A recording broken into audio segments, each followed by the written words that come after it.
Ryan Martin 2025 class 6-এর গণিত বইয়ের first summative ইভালুয়েশনের 7 নম্বর প্রশ্নপত্র। দেখো একের দাগের কি বলছে, বলছে নিচের প্রশ্নগুলির উত্তর দাও। 10টা কোশ্চেন রয়েছে এবং প্রত্যেকটা রয়েছে 1 নম্বর করে। কি বলছে, একেরটা বলছে দুটি পরস্পর মৌলিক সংখ্যার লসাগু কত। দুটি পরস্পর মৌলিক সংখ্যার লসাগু হচ্ছে, সবসময় দুটো পরস্পর মৌলিক সংখ্যার লসাগু হবে সংখ্যা দুটির গুণফল। পরস্পর মৌলিক সংখ্যা বলতে যে দুটো সংখ্যার গসাগু 1 বেরোবে তাদেরকে বলা হচ্ছে পরস্পর মৌলিক সংখ্যা। যখন দুটো সংখ্যার গসাগু 1 হবে তখন সেই দুটো সংখ্যাকে বলা হবে পরস্পর মৌলিক সংখ্যা এবং তাদের লসাগু হবে সংখ্যা দুটির গুণফল। তার উত্তরটা কি হবে, সংখ্যা দুটির গুণফল। সংখ্যা দুটির গুণফল। শূন্যস্থান পূরণ করতে বলেছে, বলছে দুটি সংখ্যার গুণফল 1 হলে একটি সংখ্যা অপরটির ড্যাশ হবে। তাহলে এটা একটু উদাহরণ দিয়ে বোঝাতে হবে। ধরো একটা সংখ্যা হচ্ছে 5 আর একটা সংখ্যা হচ্ছে 1/5। দেখো দুটো যদি গুণ করি তাহলে 5 5 কেটে গিয়ে কত হচ্ছে, 1 হচ্ছে। অথবা আমি যদি 7 নিই তাহলে 7 গুণিত 1/7 করলে 7 7 কাটলে 1 হবে। অথবা আমি যদি 2-এর 3 একটা সংখ্যা নিই, সেটাকে যদি আমি 3-এর 2 দিয়ে গুণ করি, 3 3 2 2 কেটে গিয়ে 1 হচ্ছে। তাহলে কি ব্যাপারটা হচ্ছে বলতো, যে সংখ্যাই নিচ্ছি তার অনন্যক সংখ্যা দিয়ে গুণ করলে তাহলে গুণফলটা হচ্ছে 1। অনন্যক মানে কি হচ্ছে, সংখ্যাটা হচ্ছে উল্টে যাবে, অর্থাৎ লবটা হর হবে, হরটা লব হয়ে যাবে। তাহলে এখানে আমরা কি লিখবো, যে দুটি সংখ্যার গুণফল 1 হলে একটি সংখ্যা অপরটির অনন্যক হবে। অনন্যক, অ দন্ত নয় জফলা ওকা দন্ত নয় জফলা ক, অনন্যক। এবার হচ্ছে L XXX কে হিন্দু আরবিক সংখ্যায় লেখো। এল মানে হচ্ছে 50 আর ডান দিকে 3টে এক্স বসেছে মানে 30। তার মানে এল 50 আর 30, 50 7 80, 80 আর এখানে আরো 9 আছে, তাহলে 89। 91 সংখ্যাটিকে রোমান সংখ্যায় লিখে প্রকাশ করতে বলেছে।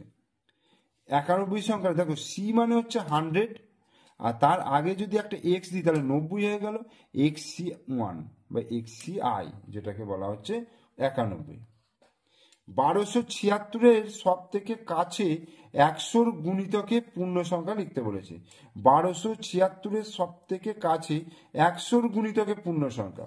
তাহলে 100-র গুণিতকে পূর্ণ সংখ্যা বার করতে গেলে আমাকে দশকের ঘরটা কত আছে দেখতে হয়। তাহলে দশকের ঘরে কত, 7 আছে, অর্থাৎ 5-এর বেশি রয়েছে। তাহলে কি হবে, শতকের ঘরে 1 যোগ হয়ে যাবে, অর্থাৎ 2 আছে 3 হয়ে যাবে। তাহলে 1 3 হলো, আর বাকি দুটো ঘর দশক আর এককের ঘর 0 হয়ে যাবে। তার মানে 1300 অ্যান্সার হবে। এরপরে 6-এরটা কথায় লিখতে বলেছে p/3 - 4। p/3 - 4 এটাকে কি লিখবো, p এর 1/3 থেকে 4 কম।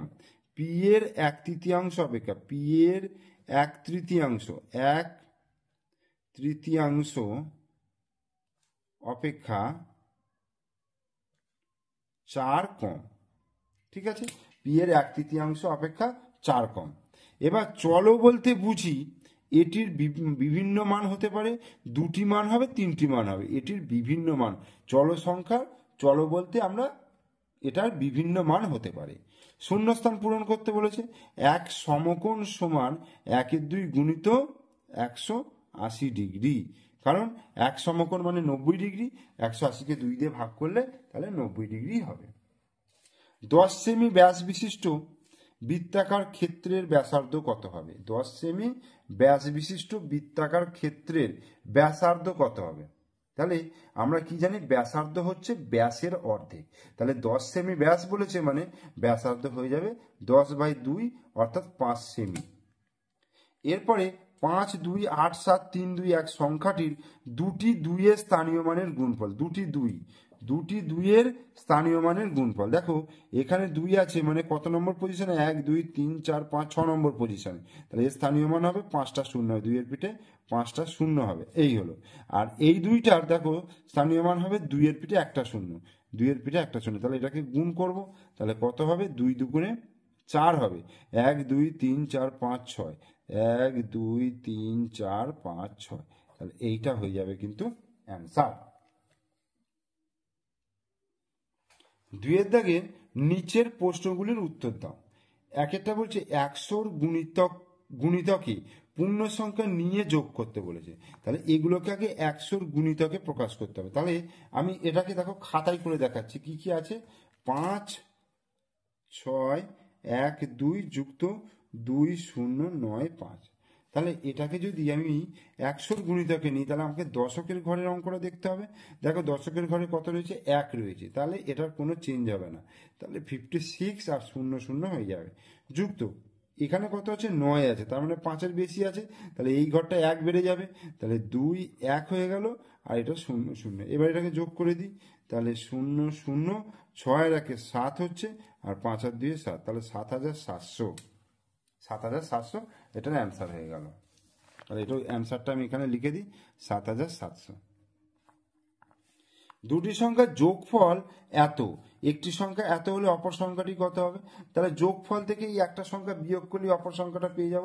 তাহলে আমি এটাকে বিয়োগ করছি, দেখো কি আছে, 82945195, আর এইটা কি আছে 69100278, এই, তাহলে এটাকে যদি বিয়োগ করি, দেখো 8 কয় দিতে 15, 8 9 10, 7 দিতে, 7 আর 8, 8 9 1, 2 কয় দিতে 11, 9 দিতে, হাতে 1 1 কয় দিতে 5, 4 দিতে, এটা 4 নেমে গেল, এটা 8 নামলো, 9 10 11 12 3 দিতে, হাতে 1 4 7 8, এত।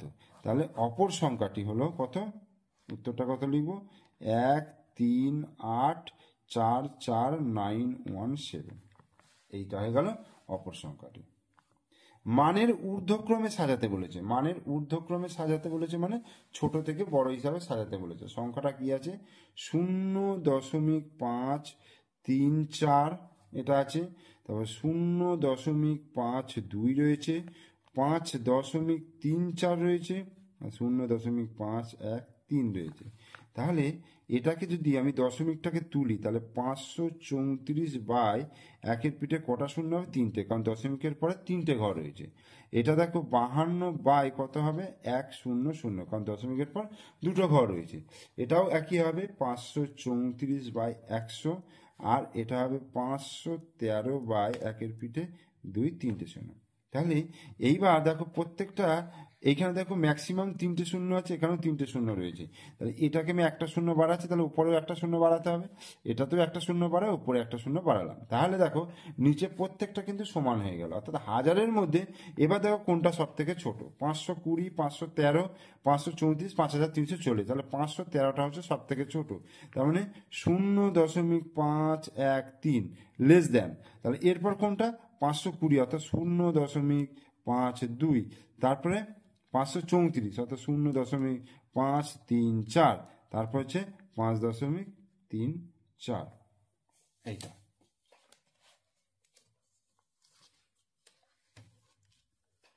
মানের ঊর্ধ্বক্রমে তাহলে সাজানো হয়ে গেল। এরপরে দেখো 4-3-টা বলছে, আমি আমার দাদার থেকে 4 বছরের ছোট, দাদার বয়স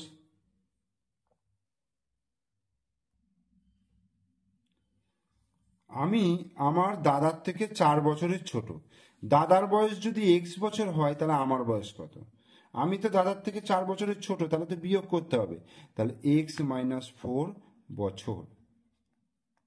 তাহলে আমি আমার দাদার থেকে কত বছর ছোট, এক্স 4 বছরের ছোট, তাহলে আমার বয়স তাহলে কত হয়ে যাবে, x-4 বছর। দুর্গানগরের পাড়ার রাস্তা সারানোর জন্য চাঁদা তোলা হলো, হাবিব x টাকা চাঁদা দিল, কিন্তু মুস্কান হাবিবের দ্বিগুণ অপেক্ষা 10 টাকা বেশি চাঁদা দিল, মুস্কান কত টাকা চাঁদা দিল? আচ্ছা, হাবিব x টাকা চাঁদা দিল, কিন্তু মুস্কান হাবিবের দ্বিগুণ অপেক্ষা 10 টাকা বেশি চাঁদা দিল, তাহলে মুস্কান কত টাকা চাঁদা দিল, কি হবে? হাবিব x টাকা চাঁদা দিল, মুস্কান হাবিবের দ্বিগুণ অপেক্ষা 10 টাকা বেশি চাঁদা দিল, তাহলে মুস্কান চাঁদা দিল হাবিবের দ্বিগুণ মানে 2x, তার থেকে 10 টাকা বেশি, মানে 2x + 10 টাকা। এবার 4 দাগের কোণগুলি ঠিক ঠিক ঘরে লেখো। 12 ডিগ্রি, 12 ডিগ্রি কি হবে? সূক্ষ্ম কোণ না স্থূল কোণ না সরল কোণ না সমকোণ? সূক্ষ্ম কোণ। 12 ডিগ্রি হচ্ছে 90 ডিগ্রি থেকে ছোট কোণ, সেই জন্য একে সূক্ষ্ম কোণ বলে। 180 ডিগ্রি কোণটাকে বলা হচ্ছে সরল কোণ, 180 ডিগ্রি। 179 ডিগ্রিটাকে বলা হচ্ছে স্থূল কোণ, কারণ 90 ডিগ্রি থেকে 180 কম, 90 ডিগ্রি থেকে বড় এবং 180 থেকে ছোট কোণকে বলা হচ্ছে স্থূল কোণ, আর 90 ডিগ্রি কোণটাকে বলা হবে সমকোণ। এই হয়ে গেল। এবার 3 দাগে যে কোনো 4টে প্রশ্নের উত্তর দিতে বলেছে। এবার দেখো সরল করো 1 আর অথবা এটা সরল দুটোই আমি খাতায় করে দেখাচ্ছি। দেখো এই অঙ্কটা আমি আগেও করিয়েছি, সেই জন্য সেখান থেকে আমি দেখিয়ে দিচ্ছি। 3-8 ভাজিত 2-3, এর 1-9, এর 1-16। এইগুলো যেহেতু এই 3টি এর রয়েছে, তাহলে গুণের আকারে রয়েছে, তাহলে 2-8-16 হয়ে গেল। এবার 3/8 ভাজিত আর নিচের গুলোকে গুণ করে দিলাম, তাহলে 216 হলো। এবার ভাগটাকে গুণ চিহ্ন দিয়ে উল্টে দিলাম এবং কাটাকুটি করলাম, এবং 3-7-81 অ্যান্সার এসে গেল। এবং যে অথবার যে অঙ্কটা রয়েছে, সেই অথবার অঙ্কটাও তোমরা দেখে নাও, এখান থেকে আমি করিয়ে দিয়েছি। এগুলো আগের পেজে করানো হয়েছিল, তোমরা একটু দেখে নাও, চোখ বুলিয়ে নাও। উত্তর এখানে 4 উত্তর হয়ে গেল। ঠিক আছে, এরপরে 2 দাগেটা দেখো, বলছে রফিকুল চাচা তার জমির 3/5 4/7 বাড়ি করেছেন এবং বাকি অংশে চাষ করেছেন। তিনি তার জমির কত অংশে বাড়ি করেছেন আর কত অংশে চাষ করেছেন তা নির্ণয় করো। তাহলে দেখো বলছে রফিকুল চাচা তার জমির 3/5 4/7 বাড়ি করেছেন। তাহলে বাড়ি করেছেন, তিনি বাড়ি করেছেন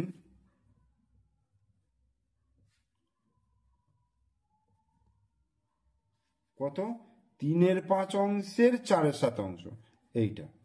তার মানে 3×4 12/5×7 35, এত অংশ। তাহলে তিনি বাড়ি করেছেন এত অংশে।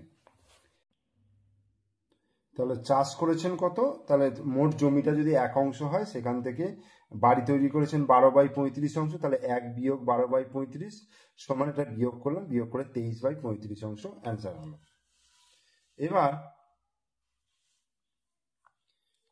আমরা অথবা 2 দাগের অথবাটা দেখো, 16.2-3 মিটার লম্বা ফিতের 3/8 অংশ কেটে নিয়ে তাকে সমান 5 ভাগে ভাগ কাটলে একটি টুকরো দৈর্ঘ্য কত? কি করতে হবে? 16.2-3 মিটারের 3/8 অংশ, মানে এটাতে গুণ করতে হবে, গুণ করার পর সেটাকে 5 দিয়ে ভাগ করলেই অ্যান্সার চলে আসবে। তাহলে একটি টুকরো দৈর্ঘ্য, তাহলে উত্তরটা কি লিখবো? অতএব এটা হচ্ছে কত অঙ্ক? 2 এর অথবাটা। অতএব একটি টুকরোর দৈর্ঘ্য, একটি টুকরোর দৈর্ঘ্য, তাহলে একটি টুকরোর দৈর্ঘ্য তাহলে কত হবে? দেখো প্রথমে 16.2-3, 16.2-3 গুণিত 3/8 অংশ, এইটাকে করলাম ভাজিত 5, এত মিটার। তাহলে 16.2-3 মানে 3×48 আর 2 48 50, 50/3 গুণিত 3/8, ঠিক আছে। তাহলে এবং ভাজিত 5, তাহলে 3 কেটে যাবে আর 2 দিয়ে কাটলে 25, আর এখানে হচ্ছে 4×2 8, তাহলে 25/4, তাহলে 25/4, আর এটা ভাগটা এখানে গুণ চিহ্ন করলে 1/5 হয়ে যাবে, অর্থাৎ 5×5=25, তাহলে 5/4 মিটার, 5/4 মিটার, এটা অ্যান্সার হয়ে গেল। এরপরে কি বলছে? 2, 3, 4, 5, 6, 7 এর সঙ্গে কোন ক্ষুদ্রতম সংখ্যা যোগ করলে যোগফল 835 দ্বারা বিভাজ্য হবে? তাহলে 835 দিয়ে আগে আমাকে এটাকে ভাগ করতে হবে। ঠিক আছে, দেখো 835 দিয়ে এটাকে ভাগ করলে এখানে কত আসছে? প্রথমে 835 দিয়ে 2 দিয়ে যাচ্ছে 1670, তারপর বিয়োগ করে দেখো 675 হচ্ছে, এখান থেকে 6 নামানো হলো, তারপর 8 গেল 6680, এখান থেকে 76 বিয়োগ করে হলো, আর এখানে 7 নামলো। দেখো 767, তাহলে আর 0 গেল, 0 গিয়ে 0 হলো, তাহলে 767 বিয়োগ হলো। তাহলে এর মধ্যে আর কত দিলে 835 হবে? তাহলে 835 থেকে 767 বিয়োগ করলাম, তাহলে 68, অর্থাৎ এতে যদি 68 বেশি থাকতো তাহলে কিন্তু এই ভাগ অঙ্কটা মিলে যেত। তাহলে উত্তরটা আমি কি লিখবো? যে 68, অর্থাৎ এই সংখ্যার সঙ্গে 68 সংখ্যাটা যোগ করলে যোগফল 835 দ্বারা বিভাজ্য হবে। এরপরে অথবাটা দেখো, বলছে দুটি সংখ্যার লসাগু এবং গসাগু যথাক্রমে 280 এবং 8, একটি সংখ্যা 56 হলে অপর সংখ্যাটি কত? তাহলে অপর সংখ্যাটা তাহলে কি হবে? অর্থাৎ অপর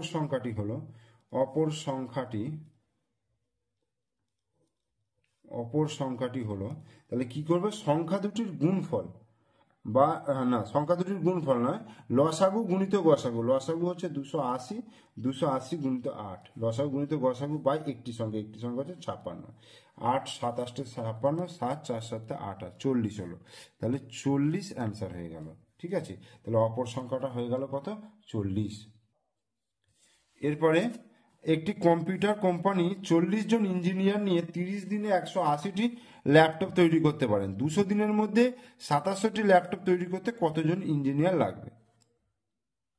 তাহলে আমি গণিতের ভাষায় সমস্যাটা কি লিখবো? দিন সংখ্যা, ল্যাপটপ সংখ্যা, ইঞ্জিনিয়ার সংখ্যা। 30 দিনে 180টি ল্যাপটপ তৈরি করে 40 জন ইঞ্জিনিয়ার, তাহলে 200 দিনে 2700টি ল্যাপটপ তৈরি করবে কতজন ইঞ্জিনিয়ার? তাহলে লিখি 30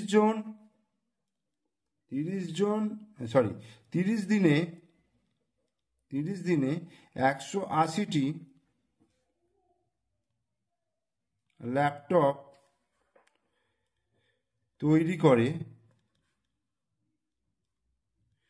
40 জন ইঞ্জিনিয়ার। তাহলে 30 দিনে একটি ল্যাপটপ তৈরি করে কতজন ইঞ্জিনিয়ার লাগবে? তাহলে কম ইঞ্জিনিয়ার লাগবে, তাহলে 40/180 জন ইঞ্জিনিয়ার। এবার একদিনে যদি একটি ল্যাপটপ তৈরি করতে যায় তাহলে বেশি জন লাগবে, 40 গুণিত 30/180 জন ইঞ্জিনিয়ার। তাহলে ওইটাই যদি 200 দিনে করে, মানে একটা ল্যাপটপ তৈরি করতে একদিনে যা ইঞ্জিনিয়ার লাগে, 200 দিনে তৈরি করতে তার থেকে আরো কম ইঞ্জিনিয়ার লাগবে। এই আর 200 দিনে যদি 2700টি ল্যাপটপ তৈরি করে তাহলে বেশি জন লোক লাগবে, ইঞ্জিনিয়ার লাগবে। তাহলে গুণ হয়ে যাবে 180 গুণিত 200। এই 0 0 0 0 কেটে গেল, এই 0 কেটে গেল। তাহলে এবার কত যাবে দেখো? 3 6 18। ঠিক আছে, আচ্ছা 2 দিয়ে যদি কাটি, 2 3 6 আর 20 দুগুণে 40, আবার 2 দিয়ে 20কে কাটলে 10 দুগুণে 20, এটা 3 9 27, আমার 9 10 90 জন ইঞ্জিনিয়ার। তাহলে 90 জন ইঞ্জিনিয়ার লাগবে। ঠিক আছে, তাহলে এখানেই এই প্রশ্নপত্রটা শেষ হয়ে গেল। ওকে।